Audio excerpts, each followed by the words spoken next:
4장 1절로 8절까지.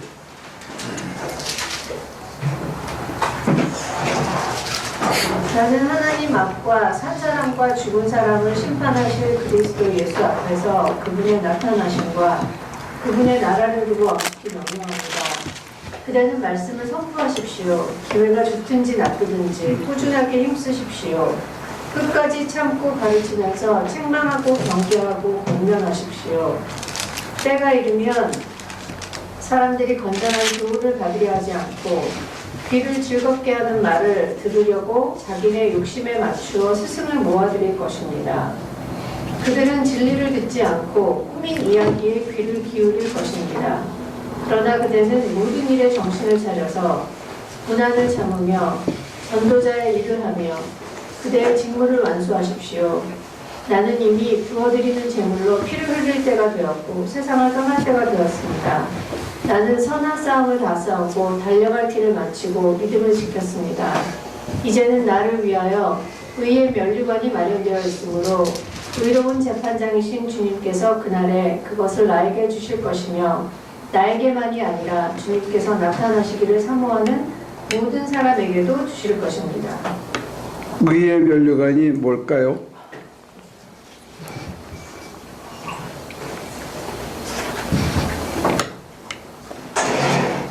어떤 면류관이 준비되어 있을 거라고 생각하십니까?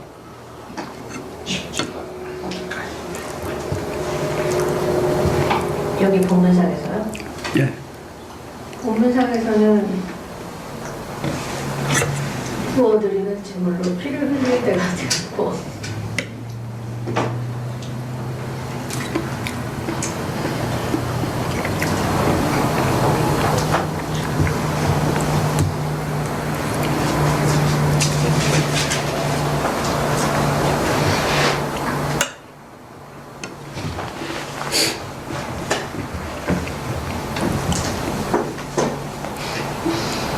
그렇게 어떤 면류관? 의의 면류관? 예, 의의 면류관 어떻게 생겼을까요?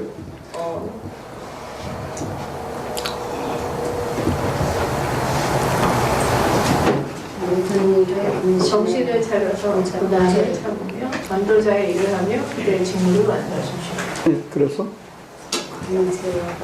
면류관 텔레비에서 본 적 없어요?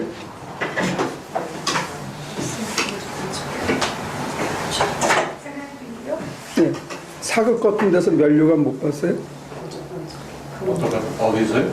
사극. 면류관이라는 것 자체는 사극에 나오잖아요.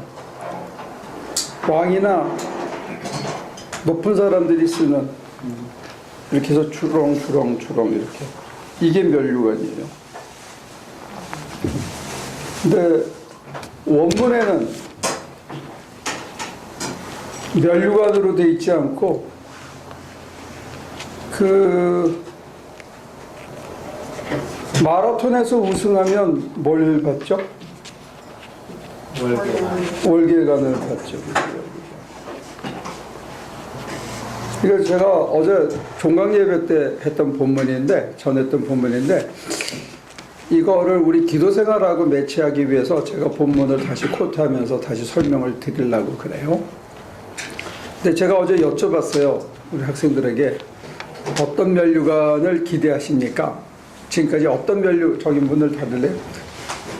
받을 거라고 배워왔습니까? 이제 그런 뜻에서 어떤 면류관? 그랬더니 지금 우리 모니카 집사님은 대답을 곧바로 안 하셨는데 다른 분들이 갖고 있는 면류관은 어떤 면류관? 배정수 집사님은 하나님 앞에 가면 어떤 면류관이 예비되어 있을 것 같아요? 이마가 가려져. 이마 가리기를 주시는. 아니, 이마가 가려지는 멸로. 깎고 갈게요. 나는 머리를 심으세요. 너무 하신다 진짜. 그렇게 치네요. 그래서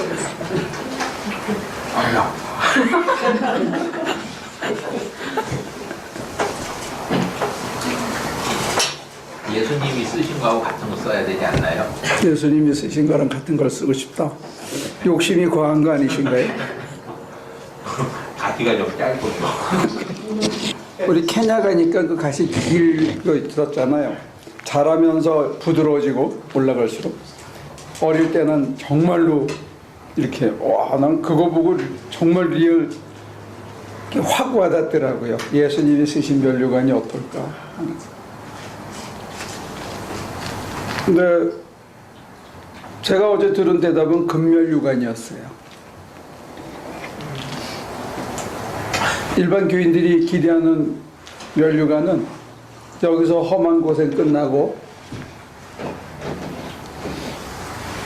험한 고생하고 믿음을 지킨 다음에 천국에 이렇게 쭉 가면 주님이 기다리셨다가 금면류관을 이렇게 싹 씌워주는, 어떤 사람은 또 안개꽃 모자도 쓴다는 사람이 있긴 하지만 우리 일반 교인들이 기대하는 면류관은 금면류관을 기대한다.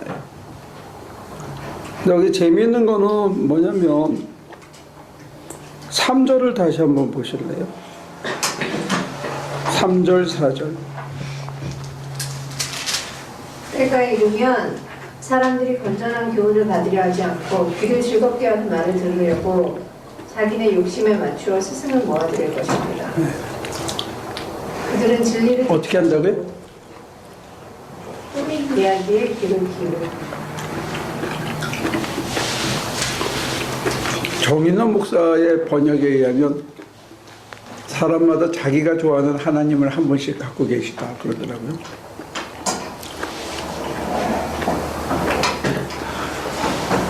귀를 즐겁게 하는 말을 들으려고 자기네 욕심에 맞춰 스승을 모아드릴 겁니다.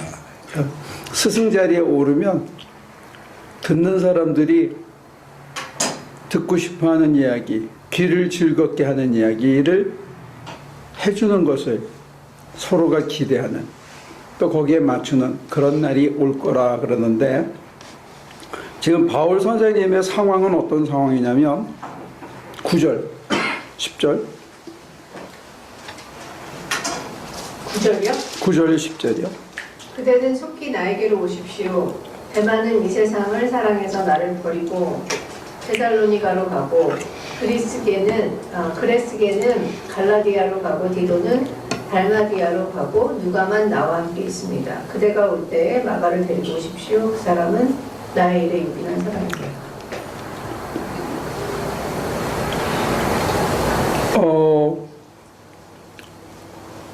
신약학자들은 디모데 후서를 바울 자신의 친히 쓴 글이라고 보지는 않는다고 그래요.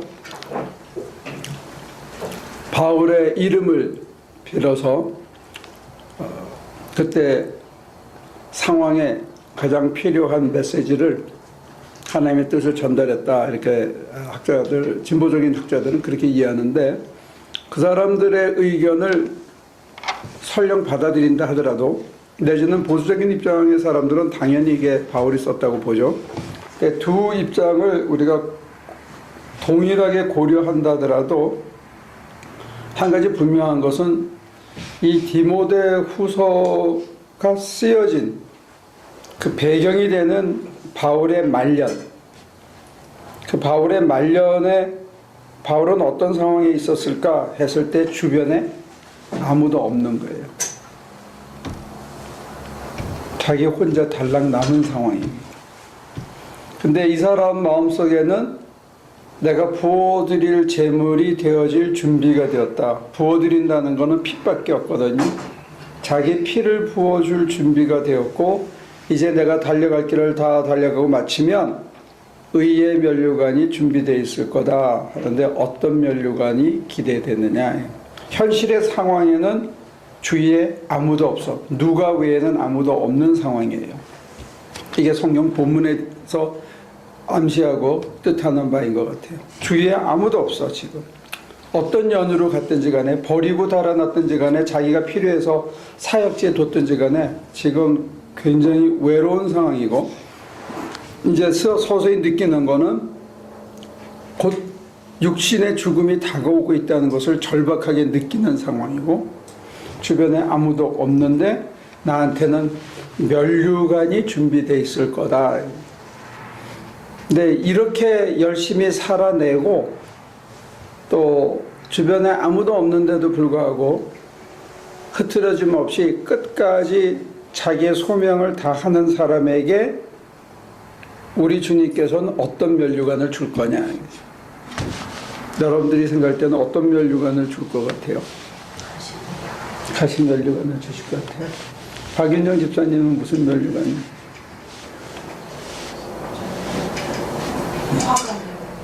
화관을 꽃으로 생화로 된 거예요. 장순희 집사한테는 저한테 들어서 들었어요.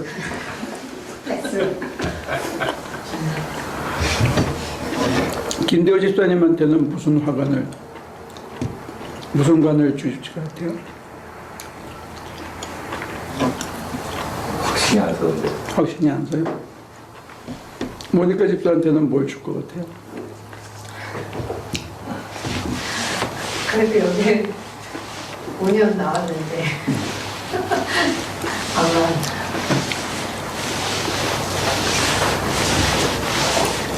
예수님 쓰신 거랑 비슷한 거겠죠. 예수님 쓰신 거를 기대한다.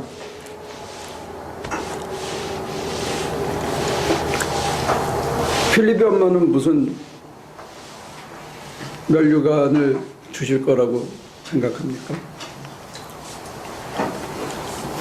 가시 면류관. 가시 면류관을 주실 것 같아요. 저는 잘 모르겠어요. 꼭 주실지도 모르겠고 받아야 하는 건지도 모르겠고 넌 받지 마 그러실 것 같아요. 뭐 그러실 수도 있죠. 주긴 뭘 주냐 그런 거예요? 아니면 어떤 뜻에서 그렇게? 그러니까 그 지금 말씀하신 질문이 사실 저는 정확히 이해가 안 되는데 이 면류관이라고 하는 거를 꼭 받아야 되는 거예요. 꼭 받아야 되는 거죠, 여기서는. 그 일반 통속적으로 사람들이 죽은 다음에 영혼이 빠져나가서 그 영혼을 화려한 옷으로 입혀주고 탕자가 집에 돌아왔을 때처럼 그렇게 하고 머리에 금면류관을 씌워줄 거다 하는 통속적인 이해가 아니라 여기서 얘기하는 거는 자기가 달려갈 길을 다 달려간 다음에 면류관을 받는데 어디서 받냐면 현실에서 받는 거잖아요. 죽기 전에. 거기서 조금 본문을 이제 지금 이런 설명을 하고 우리가 같이 머리를 짜면 건 뭐냐면 성경 공부라는 것은 최대한 이성을 쓰는 거예요. 이성. 그래서 제가 궁금한 거는 여기서 면류관이라고 하는 거는 은유적인 어떤 표현일 거잖아요. 오케이. 그러니까 이게 정말 금이냐 꽃이냐 이거는 아니고 뭔가 그렇게 믿음으로 끝냈을 때 내가 가질 수 있는 게 뭘까 이게 면류관을 나타내는 거잖아요. 오케이. 그래서 금이냐 꽃이냐 뭐 가시냐 이렇게는 저는 생각은 안 들고요. 나중에 정말 그렇게 잘 달려가서 인생을 마친다면 이렇게 어떤 편안함 좀 그런 보상을 받지 않을까. 편안한 보상을 받을 거다. 그게 이제 육체적으로 그런 게 아니라 정신적으로 좀 편하게 되지 않을까. 그 생각을 잠깐만 홀드했다가 다 들은 다음에 다시 얘기합시다. 거긴 얘기하셨나? 근데 그 비슷한 생각이죠. 주신다고 그랬으니까는 갖고 계시는 거 주시겠죠. 금을 갖고 계시면 금을 주시겠고. 근데 미스터 베한테는 뭐 줄 것 같아? 금도끼, 은도끼, 쇠도끼 중에서 의의 면류가 있다는데 저 이마가 넓으니까 의자 도장 하나 가지고 주시겠죠. 그러니까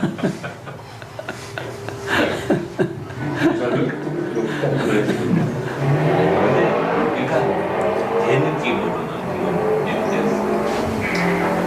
쳐서 그런지 모르겠는데 그냥 수고했다 그러고 손에 면류관 손에 면류관 한번 쓰다듬어 준다. 네. 여러분들의 기대가 굉장히 야무지다는 생각을. 우리 전태 집사한테는 뭘 줄 것 같아요? 이렇게 했을 경우를 얘기하시는 거예요. 현재 저를 보고 얘기를. 둘 다 나눠서 굉장히 좋은 생각인데 둘 다 나눠서 한번 생각해 봅시다. 그러면 현재로 본다면은 뭐 아니 그냥 바닥이라서 이렇게 살았다고 하면 바울이 얘기하시는 의외를 그 의의 멸류관을 아까 우리 필립이 아빠가 한다면 어떤 은유로 극멸류관, 화관, 가시멸류관, 기타. 근데 이게 현실이라고 하시면은 앞에 전제한 뭐 십자가 뭐 그런 게 될 거고 뭐 죽고 난 다음은 모르겠죠. 현실 거면은 남는 건 홀로 고독을 남거나 뭐 십자가를 지거나 그렇게 아닐까. 근데 충성을 다하고 정말로 이렇게 살았는데 끝이 이렇고 환경이 이렇고 그럼 한국교회 많은 목사님들이 굉장히 다 혼자 계신 분이 많잖아요. 안 좋은 케이스죠. 아니 그냥 외로워진 그런 정도가 아니고 정말로 헌신을 다 했는데 말년이 이렇고 그 다음에 찾아오는 면류관이 어떤 걸까 이제 그런 얘기. 마음의 평안이나 뭐 하나님이 주시는 기쁨이겠죠. 그러니까 이 길을 계속 가시는 거라고 생각합니다. 그런 기대들이 조금은 있구나.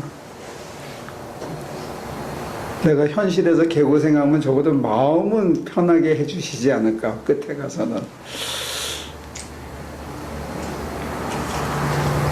장로님 어떻게 생각하십니까? 바울이 쓴 멸류관은 피 흘리는 멸류관인 것 같았는데 저한테는 안 주실 것 같은 생각 없을 것 같아요. 왜요? 저한테까지 올 멸류관이라서 다 썼어. 근데 여기 나에게만이 아니라 주님께서 나타나시기를 사모하는 모든 사람에게도 주실 것입니다. 이게 굉장히 박인이거든요. 근데 네. 그 진짜 최후까지 달려갈 길을 다 가고 내가 최선을 다했다 라고 살 자신이 사실 없어. 그건 저도 없죠. 그 정도 해야 그 다음에 뭐 나한테 뭔 멸관이 올지 그걸 생각을 할 텐데 없을 것 같아요. 지금 우리 필립이 아빠가 한 얘기하고 장로님이 하신 얘기에 그 두 사람이 한 얘기가 맞닥뜨려지는 점이 한 군데 있어요. 하나는 자기 실존론적인 고백이고 하나는 이성적인 사유인데 그게 넘어가는 자리가 사실은 기도예요. 어느 순간에 기도를 통해서 이게 내 얘기가 되는 순간이 와요. 그러니까 성경 공부는 이성을 쓰는 거고 이성을 통해서 쭉 묵상을 한다 이제 다 합리적으로 이해가 되고 그러고 말씀을 통해서 깨달음이 오는데 이걸 눈 감고 기도하다 보면 그게 남의 얘기가 아니고 내 얘기가 되는 순간이 온다는 거예요. 그걸 appropriate라고 영어로는 번역하더라고요. 사유화한다는 게 내 것이 되는 거예요. 그게 기도의 강점이에요. 그냥 이해로 그렇구나 했는데 기도하다 보면 이게 확 내 것이 돼버리고 내 가치관이 되고 내 생활이 되고 내 삶으로 내가 그냥 수용이 되어지는 게 기도예요. 그러니까 장로님이 그게 예. 진짜 매 순간을 그렇게 살면은 참 좋겠는데 그런 맛을 봐도 또 금방 스프링처럼 또 갔다가 또 왔다가 계속 이러는 그런 모습을 봐서 그런 실존적인 생각을 할 수 있을지도 모르죠. 그렇죠. 근데 그 실존의 한계를 넘어가는 게 또다시 어쩌면 기도인데 예, 그 다음 단계는 뭐냐면 실천이에요. 그러니까 성경 공부가 파운데이션이라면 이게 appropriate가 되는 게 기도고 내 인테그리티가 되는 게 그게 실천이라는 거예요. 연습이 필요한 거예요. 실제로 해내는 게 필요한 거예요. 안 그러면 허약하더라고요. 신앙이. 성경 공부만 해서 많이 아는 거는 지극히 허약하더라고요. 이게 몸으로 쳐내고 견뎌내지 못하면 마지막 순간에 이게 무너져 버리는 거예요. 실제로 목을 따서 피를 흘려주는 이 실천이 없이는 이게 취약하더라는 거예요. 그러니까 단계별로 보면 너무 귀에 간지럽게 해주는 성경으로 많이 한 게 첫 번째 문제라면 오늘날에 두 번째 문제는 이것을 기도를 통해서 자기 것으로 만들어주지 않고 기도 생활이 약하니까 설교만 듣고 감동만 받고 끝낸 거야. 그게 두 번째 문제고 세 번째 문제는 이걸 가지고 자기가 살아내 본 적이 없어. 그게 이제 지금 지적하는 거예요. 그런 맥락에서 정말로 우리가 달려갈 길을 다 달려가면 어떤 면류관을 줄 거냐? 남권사한테는 어떤 면류관을 줄까? 조금 나눠가지고 장난치 이렇게 할까? 몰라 안 가르치죠. 말씀을 들으니까 더 헷갈려요. 저 주님 문제는 정말 현실적으로 볼 때 그래도 또 주님을 붙잡을 수 있는 그 마음을 또 주시면 그거가 저한테는 지금 상일 것 같고요. 바울 같은 경우도 저도 이게 하나의 무슨 멸관이 심볼처럼 생각이 됐었기 때문에 혹시 그냥 하도 들은 얘기가 많아서 그런지 몰라도 이 예수님이 그 영광의 자리에 오르셨다고 했던 그거 마찬가지로 이렇게 다 떠난 이 사람들도 다 이렇게 품을 수 있고 하여튼 그 사람을 예수님처럼 하나님처럼 이렇게 좀 생각할 수 있는 그런 마음을 허락하시는 거 아닐까. 그래서 뭐 사람의 그런 모든 일을 초월할 수 있는 그런 마음이 아닐까. 이제 그게 초월되어졌을 때 하나님께서는 그거를 초극한 사람에게 뭘 주시나 하는 걸 지금 우리가 합리적으로 추론하는 거예요. 그러니까 이제 예수님도 가시면류관, 바울도 가시면류관을 받을 것 같은데 그래? 피 흘린다고 그랬으니까. 오케이. 그러니까 그 끝이 십자가인데 네. 그 우리한테 이 롤 모델인 바울이 네. 너무 커요. 우선은 전제는 그렇고 만약에 예수님이나 바울이 썼던 그런 가시면류관은 이렇게 살아야 그게 주어지는 거라고 보면은 우리한테는 예쁜 꽃 면류관이나 금면류관 줄 것 같아요. 욕이지. 넌 금면류관이나 써가지고 욕을 할 것 같아. 가시면류관을 쓰는 거는 쉽지 않을 것 같아. 그러면 예수님이 아니지. 생각 좀 다시 해봐. 그렇게 살아야 그걸 주는 거야. 그거는 이제 장로님이 가시면류관을 정답으로 설정해 놓고 그분들이 그렇게 갔을 거고 우리는 이제 그에 미치지 못하니까 우리가 감히 그걸 받겠냐 하는 이제 또 하나의 차원을 얘기하신 거고요.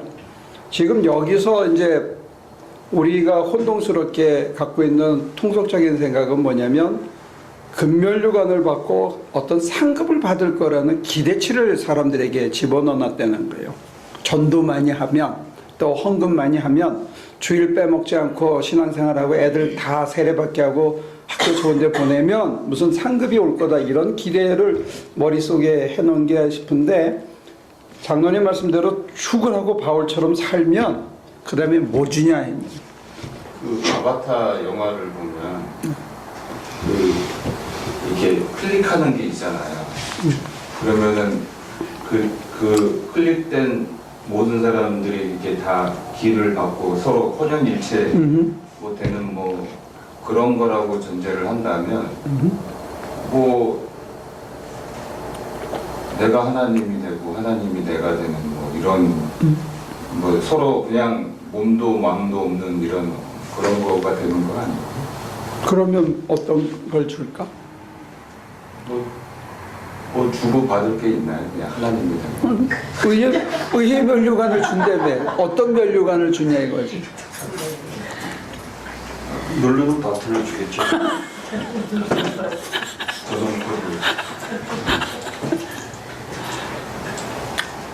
근데 어제 저는 그렇게 설교했어요. 가시면류관을 주실 것 같다. 이게 굉장한 역설인데 짧은 설교 시간이라서 다 설명은 못했지만 죽으라고 헌신하고 끝까지 바른 길을 달려가면 뭘 주냐면 주님이 지셨던 십자가를 질 수 있는 영광을 주신대요. 제가 가시면류관이라고 대답은 했는데요. 속으로는 그걸 아무나 받나? 제가 이러고 하는 그 지금 두 분 얘기도 같은 맥락이에요. 아무나 받을 수 있는 게 이거 아무나 받을 수 있는 건 아닌데 최상 최고의 영광이라고 하면 우리가 주님으로 동격으로 인정받는 게 최상이라는 거죠. 그렇게 봤을 때는 우리가 선한 길을 다 가면 현실에서 어떤 물질의 보상, 물질의 축복 또는 세속적인 보상, 세속적인 영광이 아니고 실제로 당신의 아들에게 뭘 하셨냐면 죽기까지 헌신하고 죽기까지 자기를 비워 종의 모습으로 하신 그분에게 하나님께서 원하시고 허락하신 것은 십자가였고, 십자가는 가시면류관을 쓰신 채 십자가에 매달렸고, 그 골고다가 그 어둠의 동굴이 부활의 아침으로 바뀌거든요. 이건 하나님이 하시는 작업이란 말이에요. 그러니까 우리가 할 수 있는 거는 사실은 가시면류관 쓰고 벌거벗은 채 십자가에 매달리는 것까지 순응할 수 있는 사람이 되어지는 것, 그 다음은 이제 하나님이 하시는 거예요. 요 변혁이 어려운 것 같아요. 이것까지 받아들이는 거. 근데 실천적으로는 이게 자기 힘으로는 안 된다는 거예요. 이게 굉장히 불쌍하고 괴로워 보이잖아요. 그죠? 뭐야 이거 죽기까지 했는데 부어드리는 제물이 되게 하고 기껏 준 게 가시면류관이야. 이게 그리스도가 가신 길이고 그리스도를 따라가는 우리의 길이라는 거예요. 이게 성경이 가리키는 증언입니다. 이거를 많이 왜곡시켜 놓은 게 아닌가, 그런, 이게 이제 이성적인 비판이고, 기도 생활에서의 신비는 17절에 있더라고요.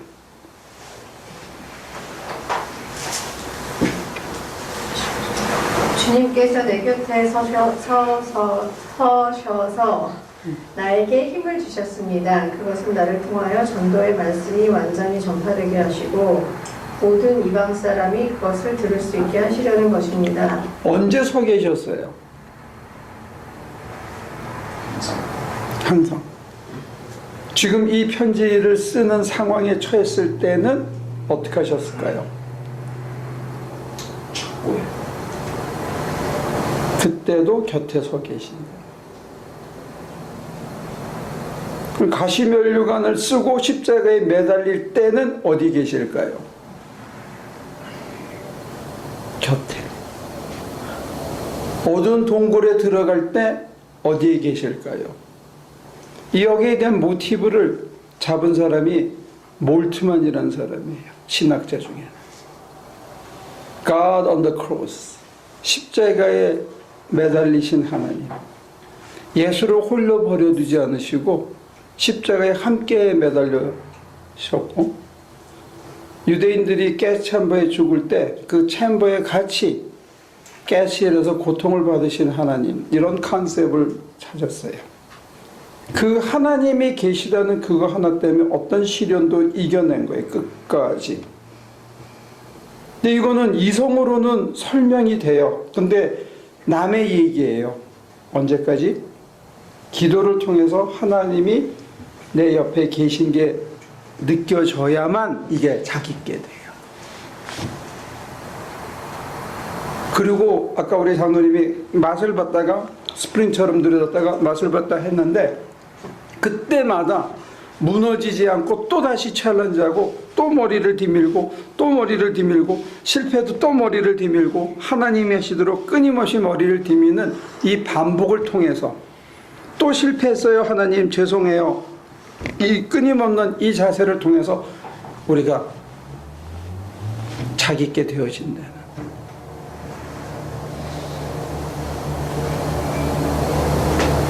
그러니까 기도 생활이 왜 중요하냐? 내 옆에 주님이 계시다. 언제? 모든 사람이 떠났는 것 같은데, 아무도 없는 것 같은데, 파선을 당한 것 같은데, 내가 곧 착고에 치여서 이제 곧 죽을지 모르는데 내일이면 황제 앞에 끌려가지고 말 한마디에 죽거나 살 수 있는 그 상황일 때 주님이 계시다고 하기 때문에 의연해질 수 있다는, 그게 기도예요. 이게 빠지면 아무리 성경을 읽어도 아무리 설교에서 은혜 받아도 내가 변하진 않아요. 지속되진 않아요. 근데 성경이 가르쳐주는 깊은 진리는 뭐냐? 여러분들이 헌신하고 충성을 다하면 무슨 면류관을 주신다? 하나님의 의가 십자가 위에 드러났으니 의의 면류관은 곧 가시 면류관입니다. 우리는 영광을 자꾸 기대하고 있다. 안락을 기대하고 마음의 안정을 기대하고 어떤 회복을 기대하는 데 아니고 내가 십자가를 진짜 질 수 있다고 생각을 해봐요. 나를 다른 사람을 위해서 다 부어주는 제물로 한다면 한 놈도 믿지 않아야 돼. 어떤 계산도 어떤 조건도 있어가지고는 내가 다른 사람을 위해서 자기를 부어드리는 제물로 저 사람들 위해서 내가 십자가를 질 수 없어요. 그러니까 사람이 바뀐 거예요. 그러니까 최종 단계, 앞 단계를 최종 목표로 생각하고 있는 거예요. 그걸 misplaced concreteness라고 그러더라고요. 가장 구체적인 실제는 아무도 안 믿는 단계가 온다는 거예요. 어떤 환경도 받아들일 수 있는 자리가 온다는 거예요. 그래서 십자가를 지는 거예요. 뭐 때문에?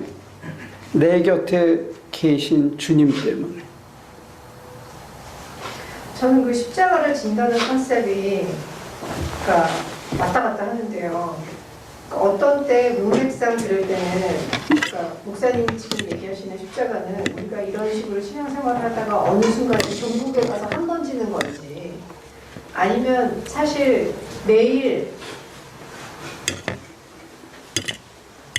지금 살면서 우리가 매일 지게 되는 매일 열받는 순간이 십자가 지는 거야.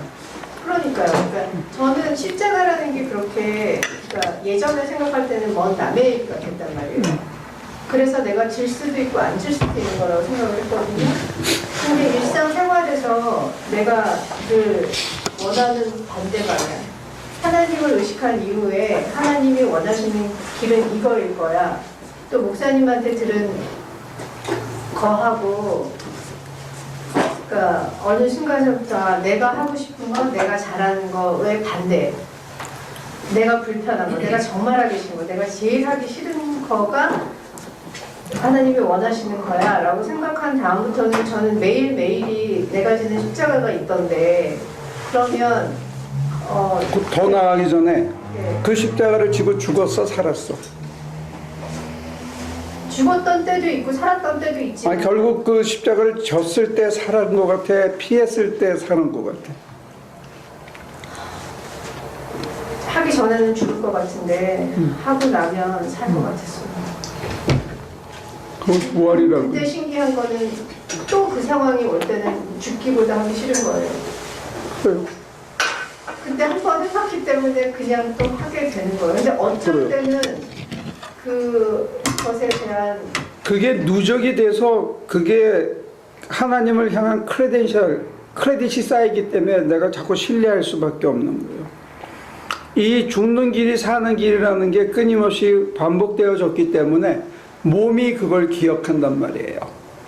머리나 마음의 감정적인 것뿐만이 아니고 내 몸이 내가 십자가를 지는 게 사는 거라는 걸 기억하면 십자가를 져야 하는 순간에 달아나지 않는다는 거예요. 십자가를 지고 나니까 내가 죽으니까 내가 지고 내가 그걸 덮고 내가 그걸 참고 그걸 받으니까 오히려 관계도 살고 나도 살고 모든 사람이 살더라는 그게 몸에 자꾸 새겨져야 된다는 거예요. 그게 세 번째 단계예요. 첫 번째는 말씀을 깨닫고 두 번째는 이게 기도 속에서 내게 되고 세 번째는 머리 뒤밀고 실천을 했더니 죽었는데 살았어. 죽을 것 같았는데 안 죽고 또 살았어. 그리고 생각하니까 이게 사는 길이야. 그래서 이걸 이제는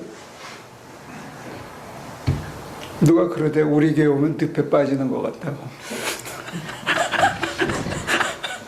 그지? 어?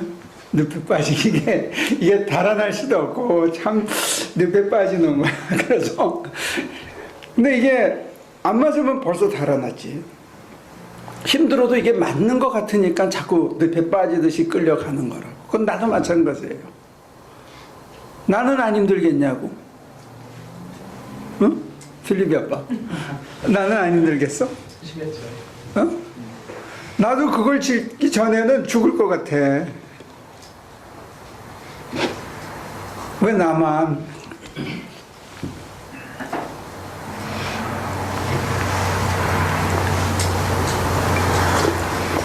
멋있는 목사님들은 지금 성경 공부 준비에 목숨을 걸고 있는 이 순간에 나는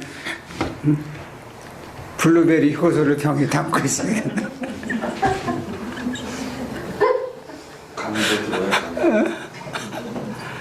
그거를 한 50병 담았더니 어이 팔이다.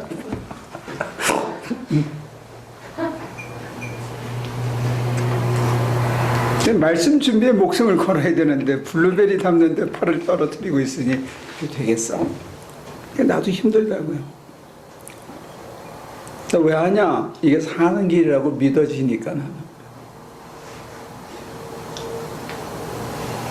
그래도 더 늙기 전에 다른 사람한테 좀 도움이 되는 인간으로 변해갔으면 하는 거예요.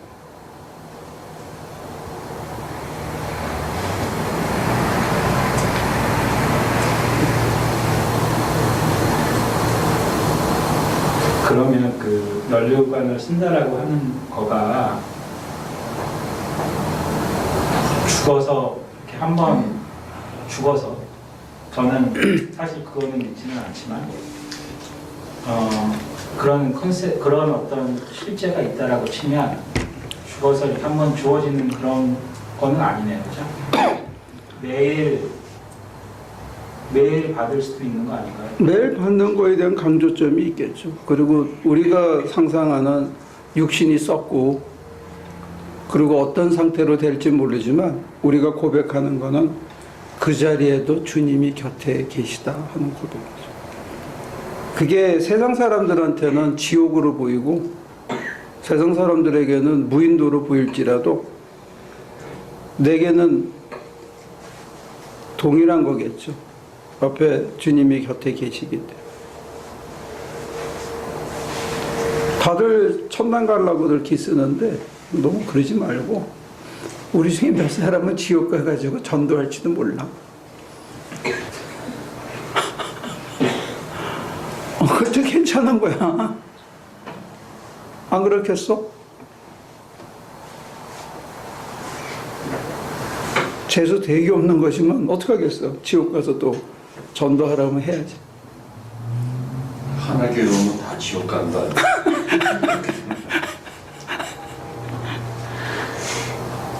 아니 지옥을 가서도 주님이랑 같이 다니면 참 웃기네. 너는 우리가 아주 작은 티끌 같은 뉴비지만 여러분들이 그 유마 가가지고 내가 자다가 깼거든. 하도 더워서 자다가 깼는데 처음엔 합판에서 잤어. 대부분의 사람들이 합판에서요. 근데 저를 비롯해서 몇몇 사람들은 모래바닥으로 내려가서 자고 있더라고. 근데 거기서도 잘 자더라고요. 위엔 하늘에 별이 막 보이는데 거기서 자고 있어. 거기서 뭐 간질이 걸렸다든지 무슨 발작을 했다든지 아니면 뭐 이상한 전염병에 걸렸다든지 무슨 해서 죽었다든지 없잖아 아직. 그죠? 근데 여러분들 코리아타운에 이사 내려와가지고 자기 집 보고 컴플레인 하거나 집구석이 왜 이 모양이냐고 불평하는 마음이 들 수도 있잖아. 거기서도 잘 자던 인간들이 그렇게 변질하면 안 되죠. 응? 거기서도 잘 잤는데 그래도 지금 여러분들은 다 침대 위에서 자잖아. 거기는 지붕도 없었는데 안 따지더라고 아무도.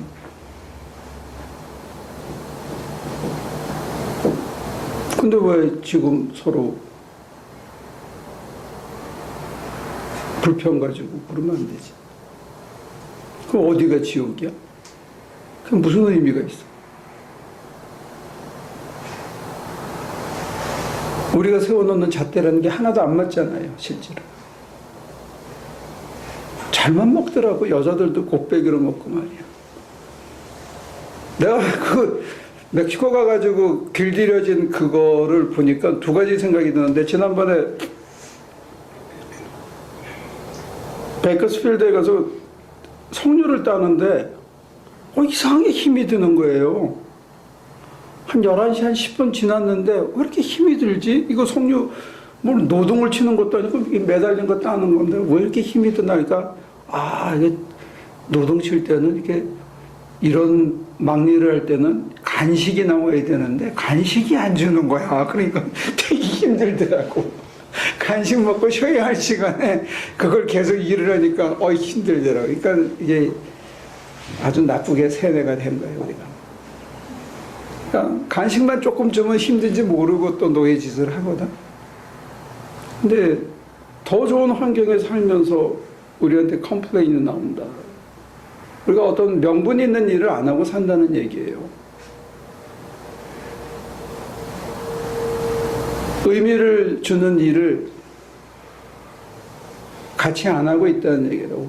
혼자 외롭게 뭔가 의미도 없고 명분도 약한 일을 하느라고 혼자 발버둥 치고 있기 때문에 이게 더 힘든지도 몰라고 하루하루 사는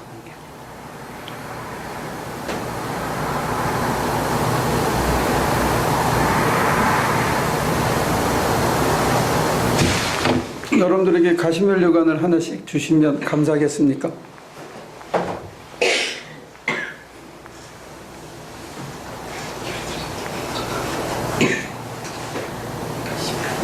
우리 박 집사님은 화관 없는 줄 알고 왔는데 화관도 안 주고 가시. 50% 맞은 거예요. 제가 생각하는 화관은 장미였어요. 가시 있잖아요. 여기는 막 질리고 앞에만 장미 한 송이 딱 붙었는데 이쁘겠네 그것도. 밖으로 이쁜 장미가 있고 안으로 다 가시. 그랬어요? 꽃잎인지 피인지 모르게. 그런 멋있다.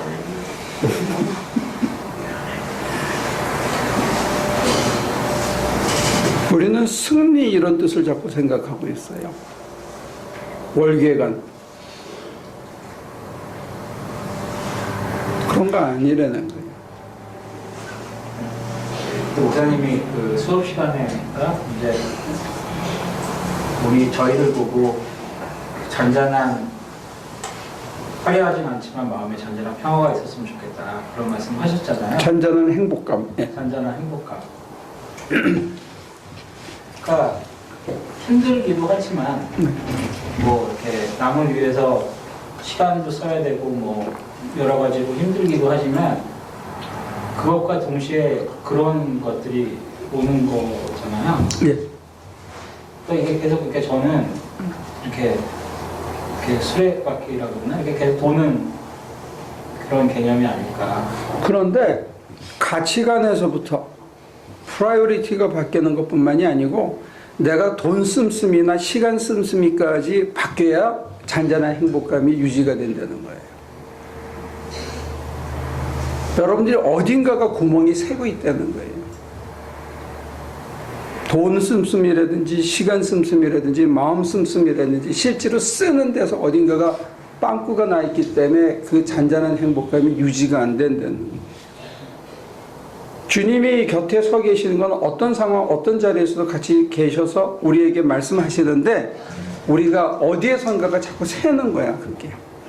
그래서 불평이 생기고 허전함이 생기고 허망한 게 생기고 그런다. 그리고 우리의 기대가 잘못되어 있는 경우도 있어요. 지금 이런 경우에는. 우리는 금면류관을 자꾸 기대하는 거야. 주님이 내게 금면류관을 줄 거라고 기대하는데 가시면류관을 줄 때 우리는 불만이 쌓일 수밖에 없죠. 가시면류관을 받는 것 자체가 영광이라는 생각을 주님, 그러니까 우리 그 코바디스라는 영화에서 보면 베드로가 내가 어떻게 주님과 같은 똑같은 형벌을 받을 수 있겠냐 해서 거꾸로 매달려 죽었다는 전설이 있잖아요. 베드로에게 있어서는 십자가를 지게 하는 게 최고의 영광이었던 거죠. 자기가 주님을 배신한 적이 있었는데. 그리고 여러 차례 사도행전에 보면 무너지는 장면이 나오잖아요. 그런 자기를 어떻게 내가 주님이 졌던 십자가를 나도 지게 하실까? 근데 마지막 순간에 자식 때문에 무너지고 재미 때문에 무너지고 잔잔한 사욕 때문에 무너지더라는 거예요. 목사도 무너지고 장로도 무너지고 교인들도 다 무너지는 거예요. 허약하더라는 거예요. 나도 자신 없어요. 아까 우리 장로님이 진솔하게 고백하신 것처럼 저도 자신 없어요. 매 순간 가는 것뿐이지 이해는 돼. 무너지는 사람들을 보면. 그렇지만 그게 과연 올바른 건가? 그리고 저도 자신이 없어요. 두려워. 나도 그 마지막 순간에 무너질 수 있다는 거예요. 정말로 이거는 도와주시지 않고 매일 이게 몸에 배서 내 뼈와 살이 기억하지 않는다면 어느 순간에 무너질 수밖에 없는 거예요.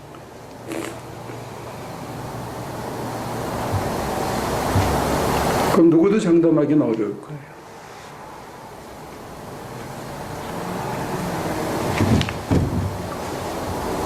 그게 유지가 되어질 때 잔잔한 행복감이 있는 거예요. 그러니까 자기가 자기를 점검해야 돼요. 어디서 씀씀이에서 이게 흐트러지는 데가 있는지. 그래서 저는 신학생들한테는 그렇게 아주 내놓고 얘기를 해요. 조금만 더 불편하게 살자.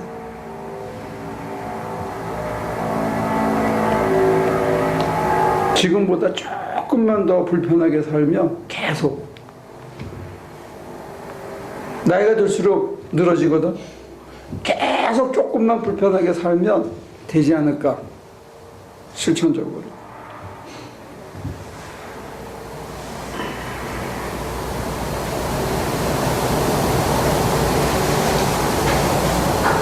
그 새는 거를 막으려고 그러면 첫째는 말씀, 둘째는 기도, 셋째는 자기 성찰을 통해서 딱 하면 허약한 부분이 있는 데는 저는 그렇게 프랙티컬하게 권하고 싶어요.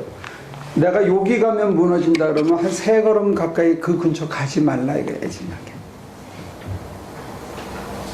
내가 술에 약하다 그러면 저기 술병 담는데 근처는 아주 술병 보이는 데는 가지 마라. 저 같은 경우는 담배에 약하기 때문에 담배 피는 사람 옆에는 안 가는 거예요. 저는 전에 한 번 얘기한 줄 모르지만 만약에 누가 꼬드겨가지고 또는 내가 헷가닥 해가지고 한 대 피면 여러분들 저 담배 물고 다니는 거 볼지 몰라요. 설주시면 봇대가 어디 있었는데. 저는 거기에 굉장히 취약해요.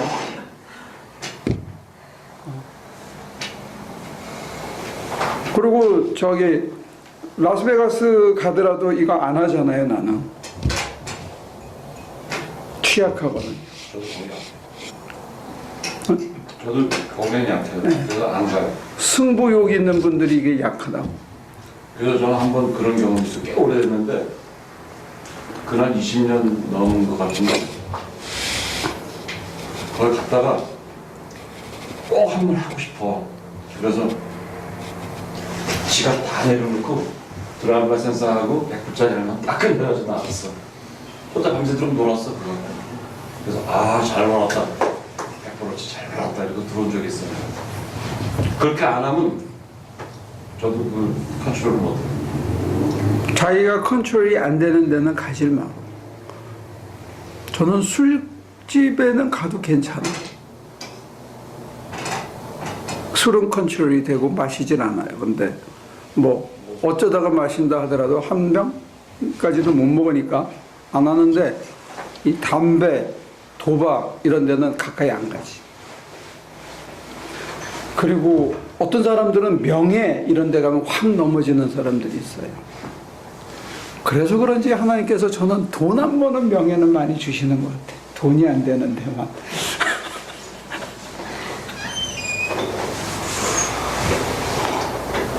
근데 그런 데 있으면서 그거를 이제 막 이렇게 끊는다든지 멀리 하려고 이럴 때 가면 안 된다니까. 아니 그러니까 기도가 그렇게 매력이 있고 좋으면 기도를 할 텐데 그렇지가 않고 이게 더 가깝고 옆에 더 바로 있고 하니까 계속 넘어지잖아요. 그렇죠.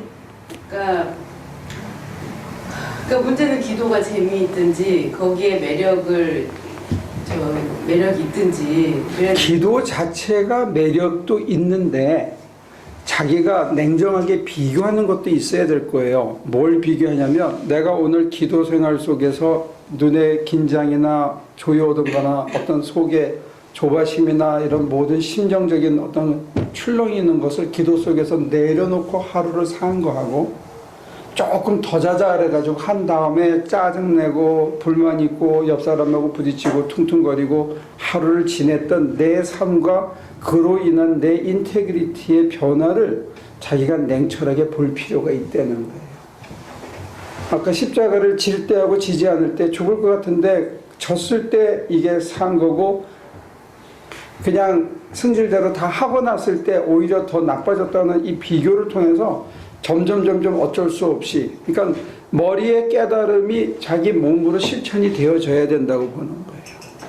근데 그러려면 냉정하게 자기가 비교해야죠. 그래서 이성은 굉장히 중요한 거예요. 신앙생활에 있어서. 이미에서라서 저기서 한번 다 가야 돼. 단체로? 단체로 다 가야 돼. 다른 교인들은 전부 버스 타고 있는데 장로님하고 나하고만 계속 땡기고 있으면 은혜가 안 될 거 아니야. 조금만 기다려 막 이러면 그 진짜 은혜가 안 될 거라는. 근데 또 그 기계 앞에서 기도하시는 목사님이 계셔도 그것도 은혜가 안 될지 몰라. 역으로. 그지? 그것도 극단일까, 그지? 또 그 앞에 가서 전단지 나눠주고 전도하는 분도 또 하나의 극단이겠지. 아무튼 기도 자체가 뭐 재미가 있어야 할 게 아니냐 그러던데 이게 몸에 배면 안 하면 굶은 것 같은 날이 와요. 그리고 그 전의 단계에서 내가 기도하지 않고 하루를 지냈을 때 내 마음이 얼마나 갈피를 못 잡고 주저하고 뭐 하나 결정하는 데 있어서 사람이 주저하고 이거 할까 저거 할까 막 망설여지고 이런 혼동이 있는지를 자기가 봐야 된다는 거예요. 그래서 기도가 쌓이면 담담해지고 평안해지고 두 마음이 안 생기고 한 마음으로 차곡차곡 갈 수 있는 자기 자신을 봐야죠.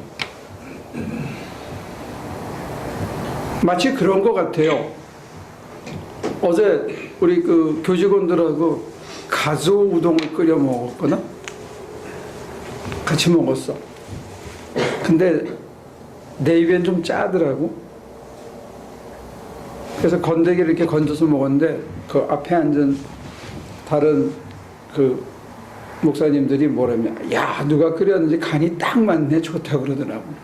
근데 저도 굉장히 짜게 먹던 사람이에요. 저희 경상도 사람이잖아요. 짜고 맵게 먹던 사람인데 이 이상한 교회에 와가지고 내가 길이 들여져가지고 굉장히 싱겁게 먹기 시작하게 된 거예요.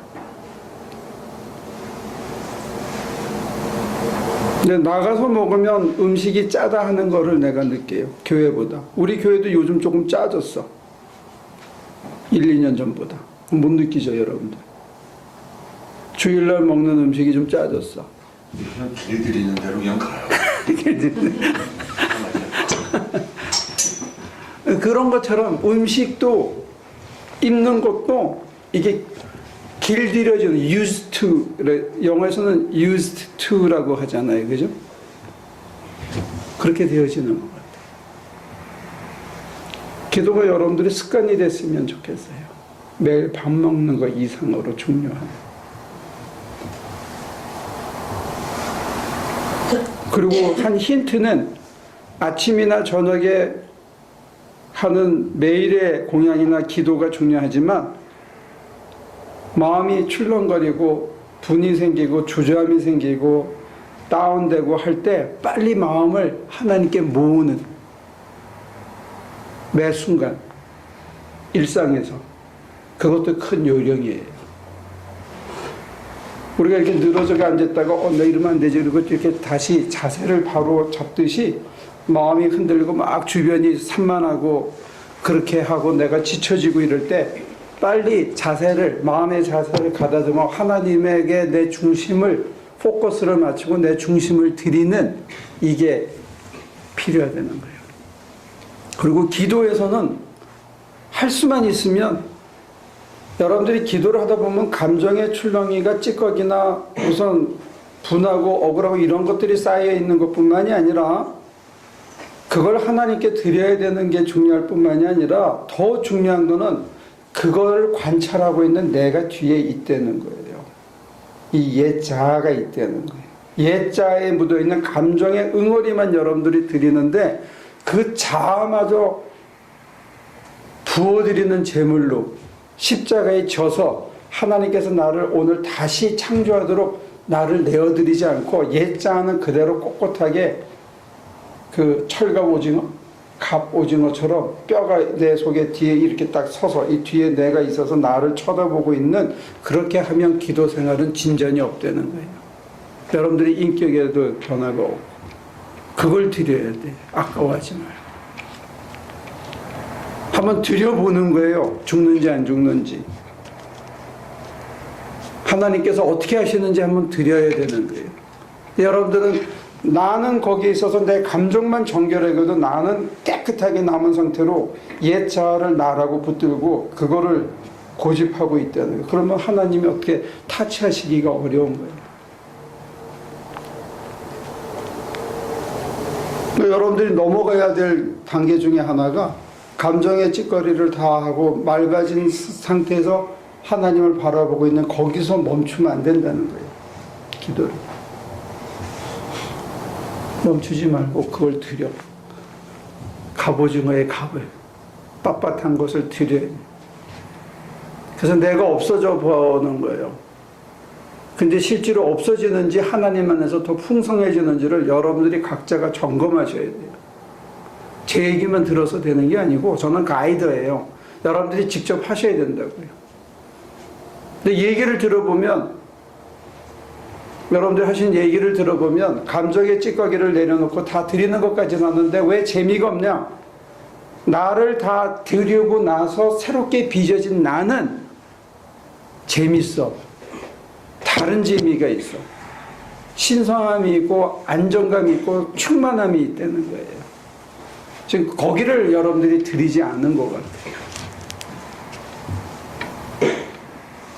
그럼 그 갑오징어를 하는 걔가 이게 기도가 재미없다 이렇게 생각을 하는 거예요. 개를 드려야 돼. 그걸 부어드리는 제물로 드려야 되고 개가 가시면류관을 쓰고 죽어야 돼. 개 맞아. 그래야 새로운 생명으로 부활이 있고 하나님이 주시는 새 생명이 있다. 거기에 재미가 있는 거예요. 아, 이게 나구나. 이게 나였는데 내가 딴 거를 나라고 착각하고 살아서 인생이 힘들었구나 하는 순간이 온다는 거예요.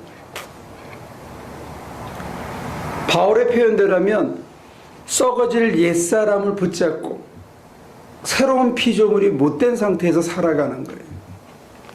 이걸 구체적으로 실천으로 기도로 안 가르친 게 우리 개신교의 약점이라는 거예요. 우리는 구원받는 생각만 하고 실제 생활에 있어서는 그 옛자아를 자기의 참자아라고 붙들고 살아가는 것 같아요. 왜냐하면 옛자하고 새로운 피조물의 차이는 뭐냐면 그리스도가 내 안에 내가 그리스도 안에라는 이게 감각으로 느껴지는 상태가 새로운 자아라고요. 여기를 못 가니까 재미가 없는 거야. 그거는 싫고 좋고가 없는 그런 거 아니에요? 싫고 좋고가 없는 게 아니고 내가 나를 붙들고 있어 옛 자아 속에 있어서는 새 생명의 자아가 누리는 세상을 맛보지 못했기 때문에 이 새 생명의 자아가 누리는 세상이 다른 맛이 있는 거예요. 이 같은 몸뚱아리 안에.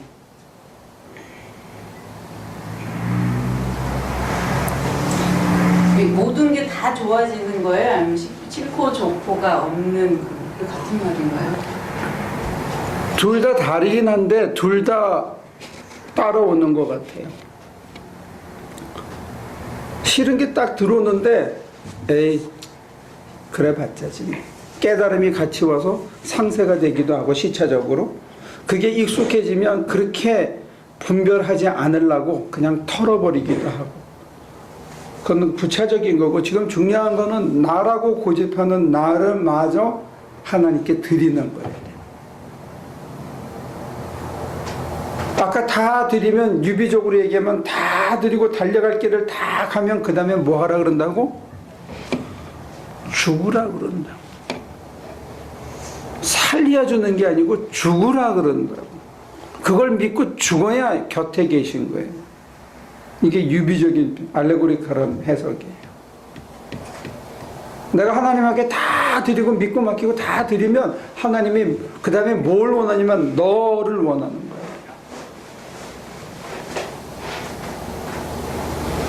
통째로 달라고 그러시는 거예요. 그걸 통째로 드려야 새 생명이 있는 거예요.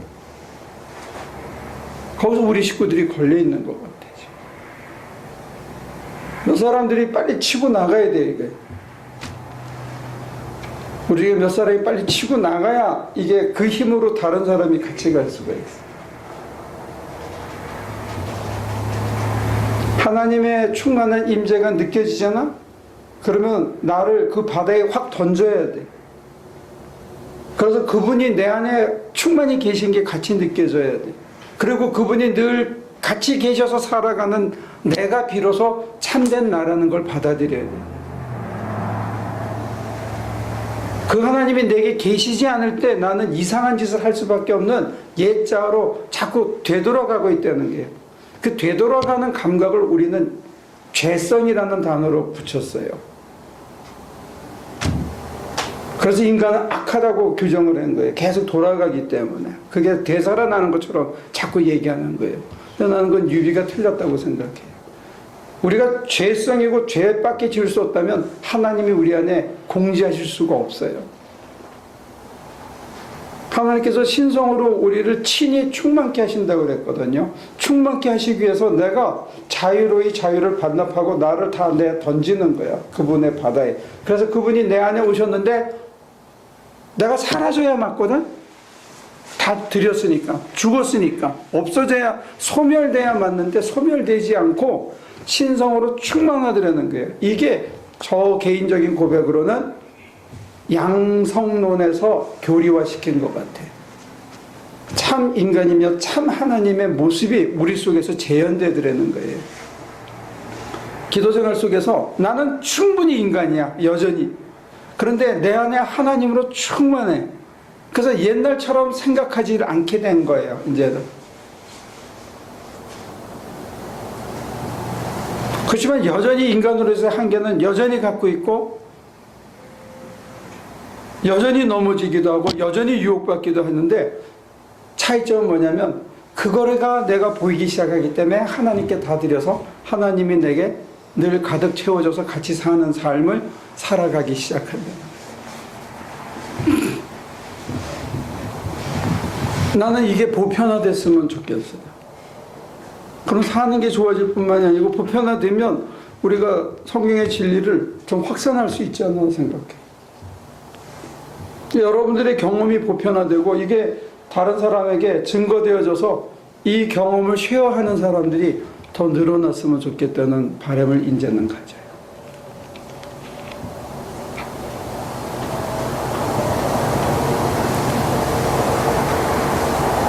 그러면 아깝지가 않아. 나를 던져 들인다는 게.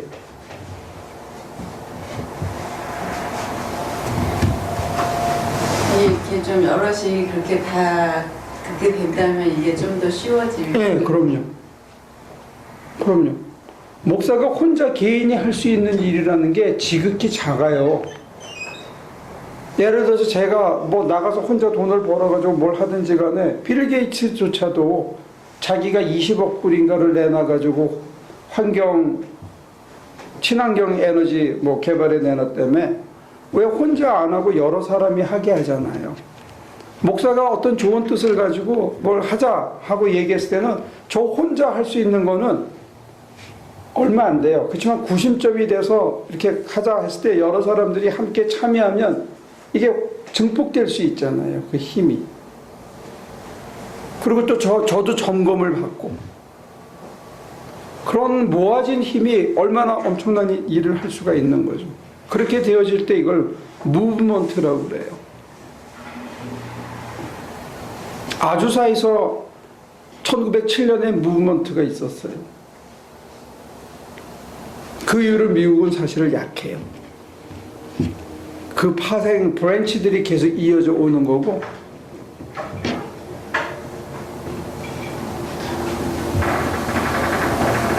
그래서 저는 개신교의 신학과 개신교의 이론적인 토대 위에서 새로운 영성의 실천이 필요하다 이렇게 생각하게 된 거예요.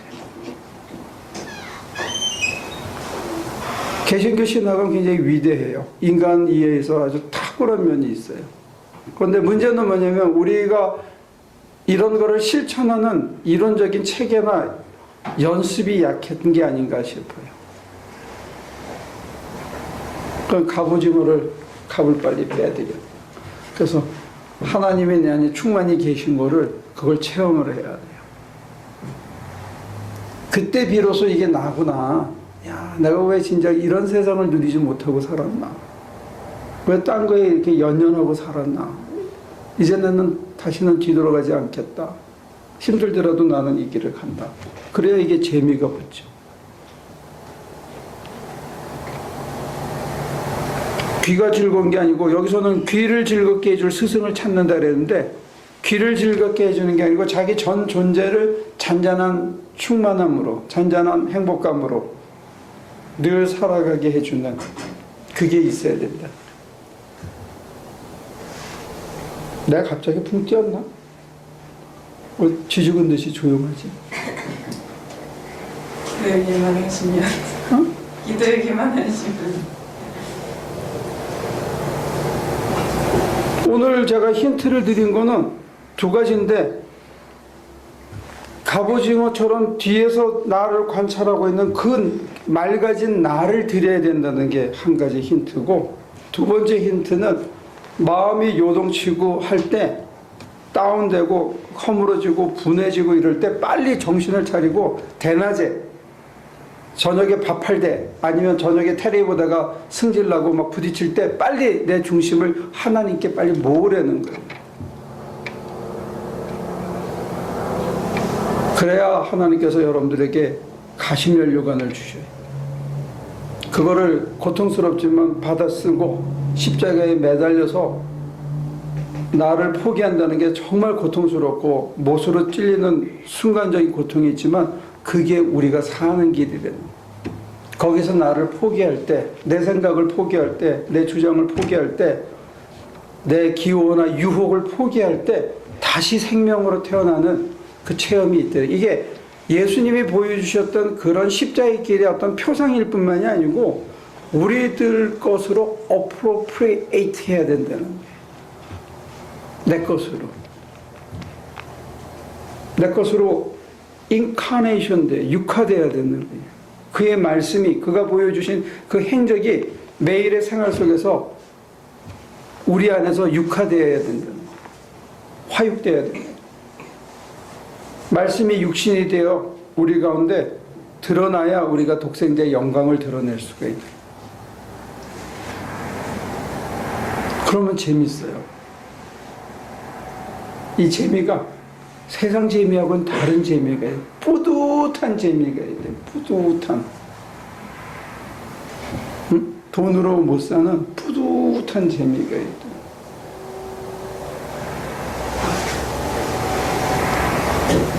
이 맛을 보면 여러분들이 돌아가진 않을 것 같아요. 됐습니까? 다음 주까지 연습, 이 두 가지를 연습하십시오. 내일 대낮에 눈 뜨고 중심을 하나님께 모으는 실습. 그 다음에 밤에 아니면 새벽에 기도하는 분은 새벽에 감정의 찌꺼기, 어떤 모든 찌꺼기들과 내 주장과 고집을 십자가에 다 드리고 맑아진 나를 하나님의 품에 산 제물로 부어드리는 제물로 드려드리는 게, 그 다음에 내가 진짜 죽는지 소멸하는지 사라지는지 아니면 강목새처럼 멀쩡히 살아가지고 여러분들에게 떠들고 있을지 해보라, 이게 자기가.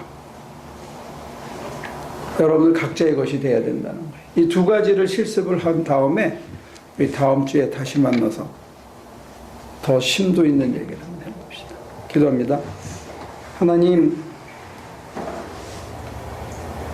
달려갈 길을 다 달려가고 이제 의의 면류관이 기다릴 거라. 자기뿐만이 아니라 주의 오심을 사모하는 모든 자에게 한결같이 주실 거라. 이렇게 디모데 후서는 기록하고 있습니다. 증언하고 있습니다. 우리가 달려갈 길을 매일 잘 달려가게 하시고 흐트러짐 없이 간 후에 살아온 그 하루를 십자가 위에서 가시면류관 쓰고 죽으라 하실 때 아낌없이 죽이고 산제물로 다 드리고 하나님께서 그 어두움의 동굴 속에서 어떻게 새 생명으로 빚어지는지 그 은총을 감격하며 또 하루를 살아가는 감사함으로 살아가고, 이제는 나보다는 남을 먼저 생각하며 나보다 하나님을 먼저 생각하며 그의 나라를 위해서 살아가는 인간들로 조금씩 변해가는 저희들 되게 하여 주옵소서. 감사하고 예수님의 이름으로 기도합니다.